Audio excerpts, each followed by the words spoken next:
Hello, and welcome to Scratch Paper, a writing-related podcast. I'm Alicia de los Reyes, and this is episode 14.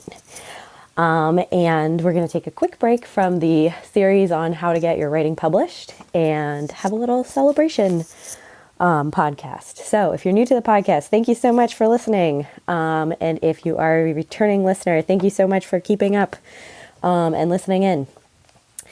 So I'm going to give a writing and a reading update, and I have exciting updates for both of those. And then there will be no lesson. This is just a quick podcast because I am celebrating. And so let me tell you what I'm celebrating. It's my writing update, which is I finished my revision of Finding Lucy, and I am so happy that I'm done with it. I finished it on a Saturday before I went to a big writing meetup at the Seattle Public Library. And I sent it off to my agent right then. She said she would read it in a few weeks. And I think it's been maybe a week and a half or 2 weeks. And I have not written like a single word of fiction or anything, anything that I had to write. And it's been awesome. I have so enjoyed the break. I am just like, it was really hard work to revise. And now I'm just like so happy that I get to maybe write something new or just take a break from writing. I've actually been spending a lot of time, uploading this podcast onto my website and getting it on iTunes and figuring out how all that stuff works. And it's taken actually a fair amount of time. But it's super nice to have a break. And yeah, so that's what this podcast is, celebrating. Yay! For a reading update, I have also had lots of time to read. And I have an awesome reading recommendation tool, which I don't know if your public library has, but the Seattle Public Library, you can get ebooks. And I have a Kindle, so I can get ebooks on my Kindle. And what I discovered recently is a page on the Seattle Public Library catalog that's called Ebooks Available Now. And it's updated hourly, and it will have like all the latest books as they come in, basically, or like as they come available. So what I like to do is like go through and I'll like find like new books by authors that I love, which I feel like I can never get when I'm looking in the regular catalog because I always have to put a hold on them. But this page, it's like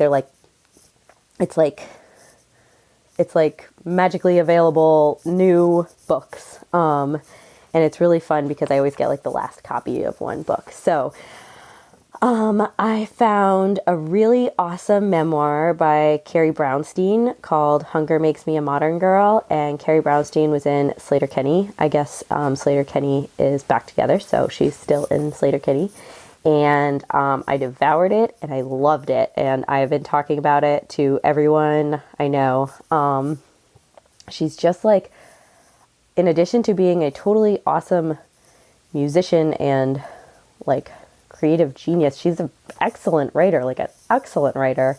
And reading her memoir really like showed me how amazing a memoir can be and like how different, like, Carrie Brownstein and I have somewhat similar backgrounds. We came from like upper middle class upbringings. We grew up in the suburbs, but our interests are totally different. Like I don't think she's married. She doesn't really want a family, it seems like. And she does music, which I have never had any interest in like doing music. And I like always have wanted a family and I write, but like, reading her book, I was like, this is so cool. We have like for people who don't have anything in common, I was just like enjoying her book so much and like relating to so many parts of her experience. So that's like what a really good memoir can do, is like bring out the universal aspects of everybody's lives and still like teach you about somebody else's life. It's fascinating. Anyway, it was very good. Highly recommend Hunger Makes Me a Modern Girl by Carrie Brownstein.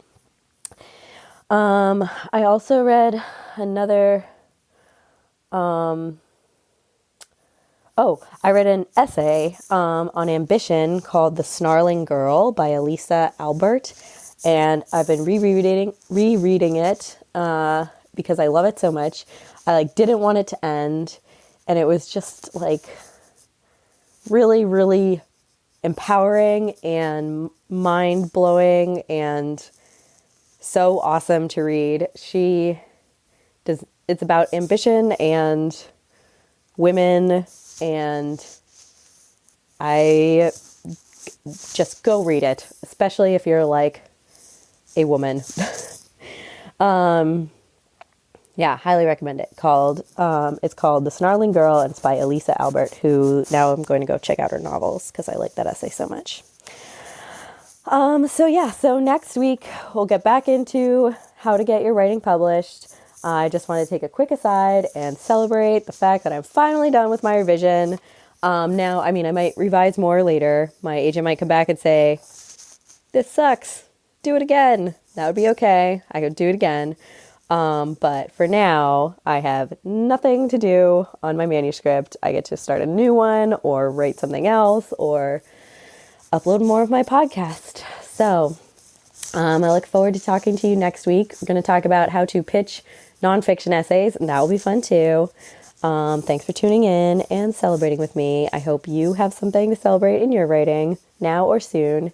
And this has been Scratch Paper Podcast, episode 14.